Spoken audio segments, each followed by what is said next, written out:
Nós, estudantes de Relações Internacionais da PUC São Paulo e integrantes do grupo de estudo de conflitos internacionais, firmamos uma parceria com Democracy Now! A partir de agora, vincularemos com legendas em português as mais importantes notícias internacionais da semana.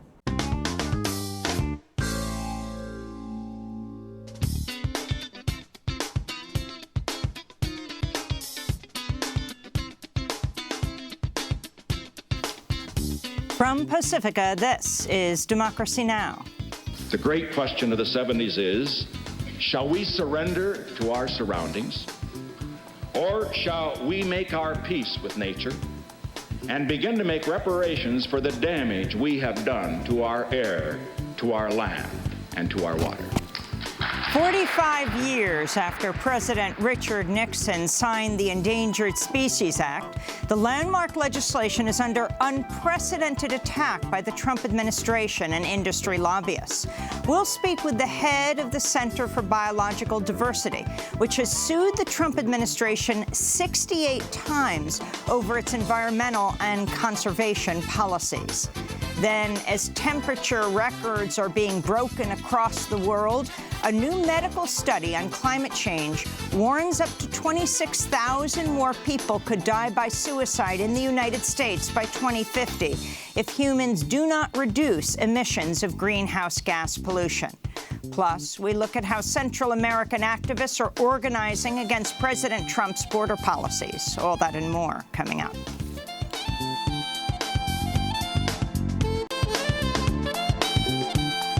Welcome to Democracy Now!, democracynow.org, The War and Peace Report. I'm Amy Goodman. In Pakistan, millions of people are heading to the polls today for parliamentary elections. At least 31 people were killed in an ISIS bombing at a polling station in the western city of Quetta, while other attacks on polling stations have left at least 2 people dead. The run-up to today's election has been marred by violence, including a massive suicide bombing claimed by ISIS at an election campaign gathering in the southwestern province of Baluchistan that killed over 150 people earlier this month. It was the 3rd worst attack in Pakistan's history. Hundreds of thousands of police and soldiers have been deployed across Pakistan for today's vote, which pits former cricket star Imran Khan against the party of former Prime Minister Nawaz Sharif. He and his daughter were just jailed, returning to Pakistan. To see our full coverage of Pakistan's general election, go to democracynow.org. CNN has published an audio tape of President Trump speaking with his longtime lawyer, his personal fixer, Michael Cohen, about how they would suppress the story of Karen McDougal, a former Playboy model who alleges she had an almost year-long extramarital affair with Trump back in 2006. The audio appears to provide evidence Trump knew about the plan to buy the exclusive rights to McDougal's story at the time. In the audio, Cohen tells Trump about his plan to set up a company and finance the purchase of the story's rights from American media, which publishes the National Enquirer. This audio, which is a little difficult to hear, begins with Cohen saying, "I need to open up a company for the transfer of all that info regarding our friend David," reference to David Pecker, head of American media, who's a close friend of Trump's. I need to open up a company for the transfer of all of that info regarding our friend David. When it comes time for the financing, which will be... Listen, what financing? We'll have to pay you. So, don't pay with cash. No, I got it. That was Michael Cohen saying, no, I got it, after Trump says, pay with cash. The exact meaning of Trump's words are in dispute, and Trump's lawyer, Rudy Giuliani, said Tuesday night, there's no indication of any crime being committed on this tape, unquote. The White House is also coming under fire for editing the video and written transcript of President Trump's summit with Russian President Vladimir Putin in Helsinki. The transcript was edited to remove part of Reuters reporter Jeff Mason's question about whether Putin wanted Trump to win the U.S. election. This is a clip of the original and then edited videos broadcast on The Rachel Maddow Show. Options abound, and they all can be found in an President appropriate Putin, did you want President framework. Trump to win the election, and did you direct any of your officials to help him do that? Yes, I did. Yes, I did. That's the real one. Now watch what the White House has posted online instead. Options abound, and they all can be found in an appropriate legal framework. And did you direct any of your officials to help him do that? Да, я хотел, чтобы он выиграл. Yes, I did. Yes, I did.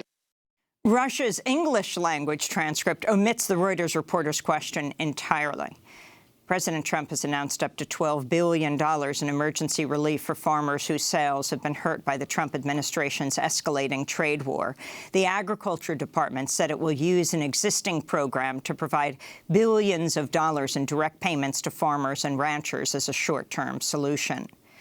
President Trump's daughter and senior White House advisor Ivanka Trump is shutting down her namesake fashion brand amidst widespread accusations about conflicts of interest and investigations into the working conditions in her company's factories.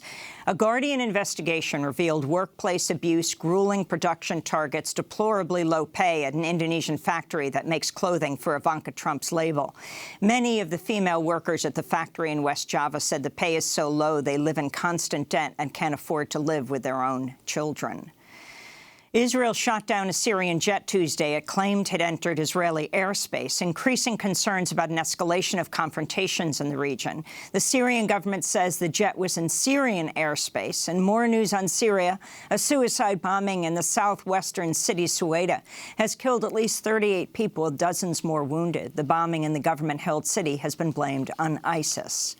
In Laos, at least 26 people have been killed, thousands more in need of rescue after a billion-dollar hydroelectric dam collapsed, flooding nearby villages and farmland. The anti-dam group International Rivers said the dam overflowed as a result of heavy monsoon rains and that climate change is exacerbating the risks to people who live downstream of dams. The collapsed dam is one of dozens of hydroelectric projects that have been proposed or are currently under construction in Laos. Meanwhile, in more climate change news, the death toll from the uncontrollable wildfires raging around the Greek capital Athens has risen to 76. Nearly 200 more people are injured, including children, by the fast-moving blazes. We'll have more on climate change later in the broadcast. In India, a nationwide trucker strike has entered its sixth day, with drivers demanding lower fuel prices and more transparency to the highway toll system. The strike has disrupted the transportation of goods nationwide, including for Amazon and other international retailers. Back in the United States, Georgia's Secretary of State Brian Kemp has won the Republican gubernatorial primary. Kemp was backed by President Trump. He'll now face Democratic progressive Stacey Abrams, who's vying to be the first African-American governor in the Deep South since Reconstruction in the November general election. And African-American activist Lucy McBath has won her congressional primary race to represent Atlanta's northern suburbs. Her son Jordan Davis was shot and killed in 2012 by a white man who shot into a car of African-American teenagers because they were playing loud music. McBath ran on a platform of tighter gun control. The New York City delivery man who was detained by ICE after being stopped at the Fort Hamilton Army base while delivering a pizza last month has been released from detention. Emotional video footage of his reunion with his family shows Pablo Villavicencio hugging his wife and young daughters late Tuesday night after a judge ordered his release. The judge, Paul Crotty, also slammed government lawyers during a hearing, asking, quote, "Is there any concept of justice here? What is the danger to the community for a man who has committed no crime?" the judge asked. Judge Crotty was appointed by former President George W. Bush. He formerly served as corporation counsel for New York City Mayor Rudolph Giuliani, now President Trump's lawyer. In more immigration news, a group of asylum seekers have sued ICE, accusing guards of violently repressing a peaceful hunger strike outside Adelanto detention facility in California last year, which the asylum seekers had launched to protest the lack of clean drinking water and the spoiled food and unsanitary clothes provided inside the facility.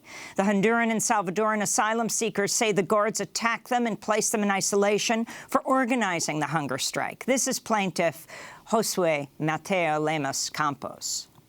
Me bañaron de gas pimienta. They sprayed me with pepper spray. They roughed me up. They hit me in my kidneys. They grabbed my arm. Also, when there wasn't any pepper spray, they made us shower in hot water, which caused unbearable pain. The other thing was being locked up for too long. It causes stress, and it makes one want to throw in the towel. It makes you feel bad emotionally. The Adelanto detention facility in California is operated by the for-profit company Geo Group. And in more immigration news, tomorrow is the court-imposed deadline for the Trump administration to reunite all parents and children separated by immigration officials at the border.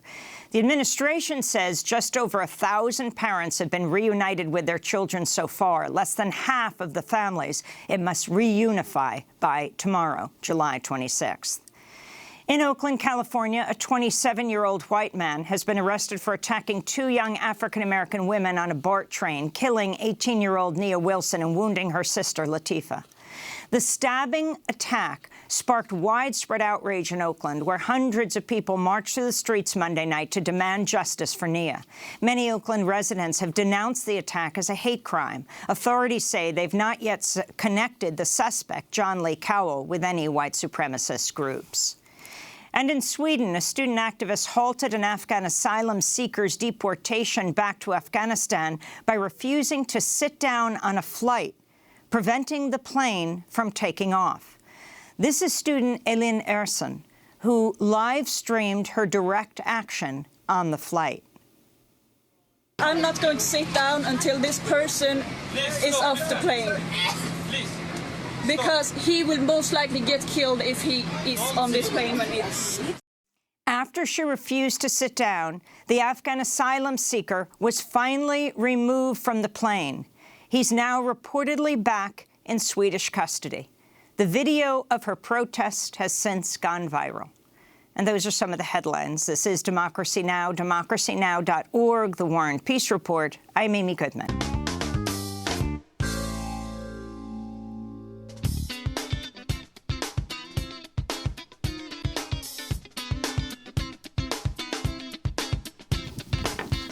From Pacifica, this is Democracy Now! Taking children away from their parents, sending them off somewhere, losing track of them. It's hard to think of a more brutal and sadistic policy. More than 700 children who were ripped away from their parents by immigration authorities are at the border. They've still not been reunited, despite Thursday's court-imposed deadline to reunite all separated migrant children with their parents. Today, in a Democracy Now! Special, we spend the hour with world-renowned political dissident, linguist, professor, and author Noam Chomsky to talk about how U.S. foreign policy in Central America helped cause the refugee crisis and his solutions for it. Rebuild what we've destroyed, compensate for the atrocities that we've carried out. Then the flow of refugees will decline. And for those who come with asylum pleas, they should be accommodated in a humane and civilized way. We'll also speak with Noam Chomsky about Nicaragua, economic inequality in the United States, what the media is not covering, and Democratic Socialist Alexandria Ocasio-Cortez's primary victory that's rocked the Democratic establishment. Her victory was quite a spectacular and significant event. I think what it points to is a split in the Democratic Party between the, roughly speaking, between the popular base and the party managers. Today, Noam Chomsky for the hour. All that and more coming up. Welcome to Democracy Now!, democracynow.org, The War and Peace Report. I'm Amy Goodman. Federal officials say 711 immigrant children remain separated and in U.S. custody after the Trump administration missed a court-imposed deadline to reunite all 2,500 families separated at the U.S.-Mexico border. Government lawyers claim the 711 children are not eligible for reunification.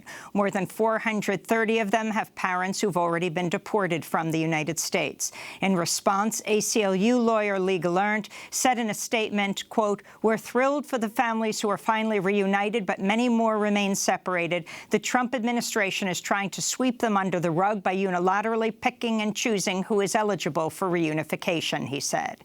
This comes amidst nationwide protests against Trump's zero-tolerance immigration policies. In Louisville, Kentucky, police arrested 9 activists Thursday as they nonviolently locked themselves together to block elevators inside an immigration court building. In Washington, D.C., scores of people led by children held a sit-in protest against family separations in the Hart Senate office building. The children wore T-shirts emblazoned with the phrase, "I am a child," evoking the I Am a Man protest led by Dr. Martin Luther King Jr. 50 years ago. Elsewhere on Capitol Hill, a majority of House Democrats joined Republicans Thursday to vote in favor of a massive $717 billion military spending bill, the National Defense Authorization Act. The 359-54 vote favors a bill that would deliver record military spending with $70 billion for ongoing U.S. wars and $22 billion for nuclear weapons programs, including a new submarine-launched low-yield nuclear missile. The bill now moves to the Senate, which could vote on it as early as next week. President Trump's former personal attorney and fixer, Michael Cohen's prepared to tell special counsel Robert Mueller Trump knew in advance about a meeting at Trump Tower in June of 2016 where Russians were offering dirt on Hillary Clinton. The revelation, first reported by CNN, suggests Trump may have lied publicly when he said he had no knowledge of the meeting, which was attended by his son, Donald Trump Jr., his son-in-law, Jared Kushner, Paul Manafort, his campaign manager, and others, along with Natalia Veselnitskaya, a Russian lawyer with ties to Russia's prosecutor general. Meanwhile, members of the right-wing House Freedom Caucus backed off Thursday from their efforts to impeach Deputy Attorney General Rod Rosenstein, the top Justice Department official overseeing Robert Mueller's investigation. Republican Congressmember and Freedom Caucus Chair Mark Meadows says he will instead seek to charge Rosenstein with contempt of Congress if he doesn't turn over documents Meadows is seeking. Rosenstein has said the documents contain personal data, information about intelligence sources, and other sensitive information. The impeachment effort came over the objections of Republican House Speaker Paul Ryan, as well as Attorney General Jeff Sessions, who said Thursday he backed the Justice Department's number 2 official. My deputy, Rod Rosenstein, is highly capable. I have the highest confidence in him. In Pakistan, former cricket star turned politician Imran Khan has declared victory in Wednesday's national election ahead of a final tally expected to confirm Khan's PTI party won the largest share of open seats in parliament. Khan's victory came as his rivals allege massive vote rigging, charging that Pakistan's powerful military sided unfairly with Khan's campaign. In a victory address from his Islamabad home, Khan said the election had been fair and historic. I believe this was Pakistan's most transparent election, and I believe Pakistanis have never participated in an election the way they did today. Whatever concerns the opposition has about rigging, we are willing to investigate it with them. Imran Khan promised, as Prime Minister, he'll stamp out government corruption while working to uplift poor Pakistanis, and he promised to improve relations with China and the United States. Khan's PTI party fell short of an outright majority, meaning Khan will need the support of at least one rival party in order to form a coalition government. In the Gaza Strip, Palestinians have called for renewed protests against Israel's stifling blockade of the besieged territory. Friday's planned protests followed the deaths of 3 Palestinians and 1 Israeli soldier Wednesday, and after Israeli snipers massacred 124 Palestinians while wounding some 14,000 others after the nonviolent Great March of Return protests began in Gaza on March 30th. Meanwhile, Israel's preparing to release 17-year-old Palestinian prisoner Ahad Tamimi to her family on Sunday as she completes an 8-month prison sentence. Tamimi became a hero to Palestinians after viral video showed her slapping a soldier near her family's home in the occupied West Bank. The incident came just after Tamimi learned her cousin had been gravely wounded by an Israeli soldier who shot him in the head using a rubber-coated steel bullet.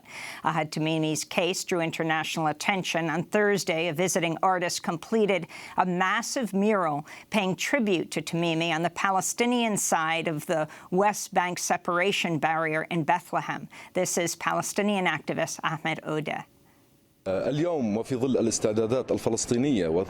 Today, as the Palestinians prepare both nationally and officially for the release of the heroic child, Ahed Tamimi, we are surprised by those free people who came from all over the world to paint the photo of the icon of the Palestinian people and the icon of the national resistance on this apartheid wall.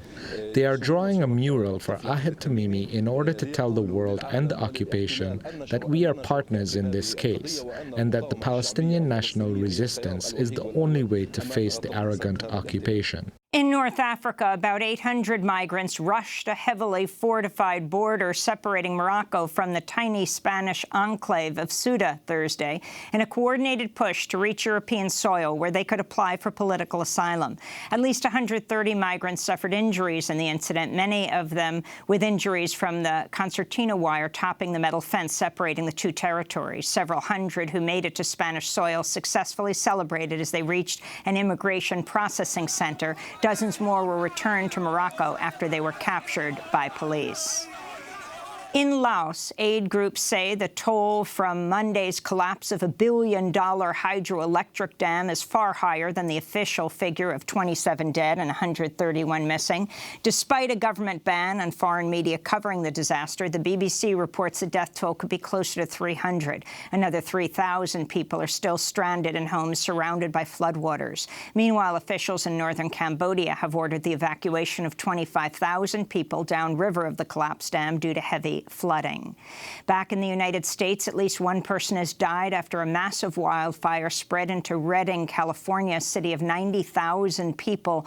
Dozens of homes have burned down. One local TV station had to evacuate in the middle of their broadcast last night shortly after warning viewers of the fire. Facebook's stock value plunged Thursday by $119 billion, the largest one-day drop in market value for any company in Wall Street history. The crash wiped nearly $16 billion from CEO Mark Zuckerberg's net worth, though the Facebook founder remains one of the planet's richest people with an estimated $70 billion in assets. A new report by the group Public Citizen finds the Trump administration's dramatically scaled back penalties and fines for corporations that break the law. The study, titled Corporate Impunity, looked at 12 federal agencies, finding that in most cases the number of enforcement actions taken has plummeted since President Obama's last year in office, with penalties against corporate criminals dropping by an average of more than 50%. The Environmental Protection Agency saw the biggest decrease, with a 94% drop in fines against corporate polluters. Education Secretary Betsy DeVos has proposed new rules that would cut an estimated $13 billion in federal student loan relief for people who were defrauded by for-profit colleges.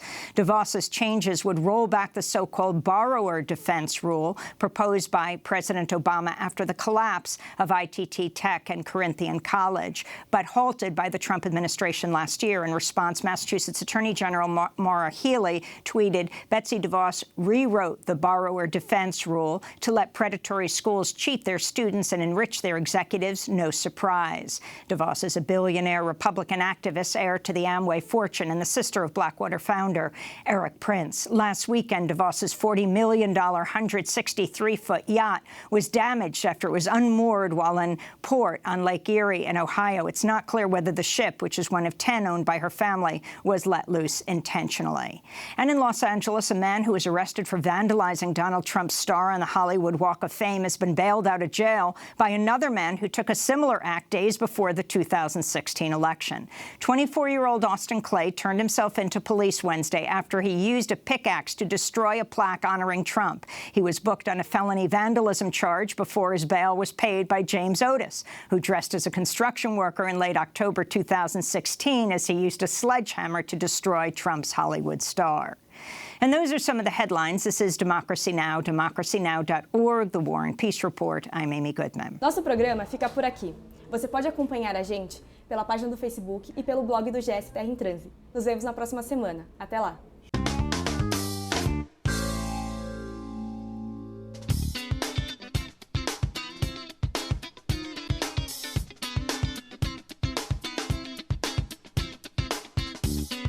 Proteja seu ovo.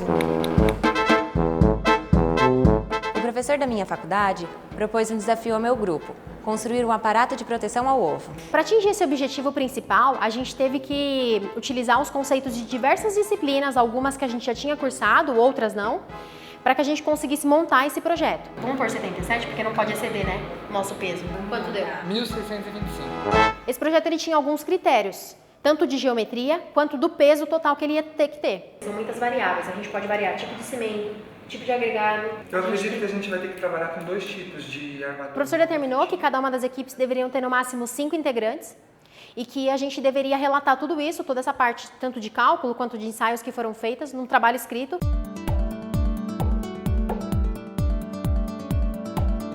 A parte da armadura, que envolviam as barras de arame e os outros materiais similares, foram cortados e dimensionados, né, medidos aqui mesmo nos laboratórios de física, né? Nós tínhamos não só que juntar todo o conhecimento que a gente já teve ao longo do curso, a parte teórica com a prática, né? Então, no desenvolvimento das formas de armadura, na confecção dos traços para achar um concreto ideal para o projeto. E isso é que é legal no projeto, ele nos traz autonomia, né? Sempre tem divergência, né? Mas isso faz parte de um trabalho em grupo e em equipe, porque nem todo mundo pensa igual. E, na verdade, isso é muito bom, porque você tem uma pluralidade de pensamentos e você consegue enxergar além do que você estava pensando através da ideia de outra pessoa. Isso é bastante positivo. É que é na prática que a gente resolve os problemas, né? Como, por exemplo, fazer os ensaios para verificar a resistência desse concreto que a gente ia fazer, realmente fazer esse concreto, porque a gente nunca tinha verdadeiramente feito concreto com alguns materiais específicos, né? Por conta do peso que a gente tinha que atingir. E calcular tudo isso, porque a gente não tinha dimensionado, né? Para um projeto específico como esse. A gente tem critérios padrões, mas para um projeto como esse, a gente teria que utilizar da inovação para atingir os objetivos que foram determinados. Aqui na PUC a gente tem uma relação muito próxima com o professor, né? Então, às vezes a gente se cruzando numa cantina, num corredor, ele está ali para o que for necessário. Professor, me esclarece uma dúvida? Ele está ali pronto para isso. Então, eu acho que essa proximidade agrega a geração e fixação de conhecimento, né? Então a gente tinha a estrutura, né? E o objetivo era verificar se quando ele recebesse pesos em cima, ele ia resistir para proteger o ovo que ficava embaixo da estrutura. Foi aumentando gradativamente esse peso até ver qual era o limite, né? Eu fiquei muito feliz porque a gente ganhou e conseguiu atingir aí o objetivo, que era proteger o ovo. Eu acho que trabalhar com esses projetos auxilia e facilita muito o nosso aprendizado.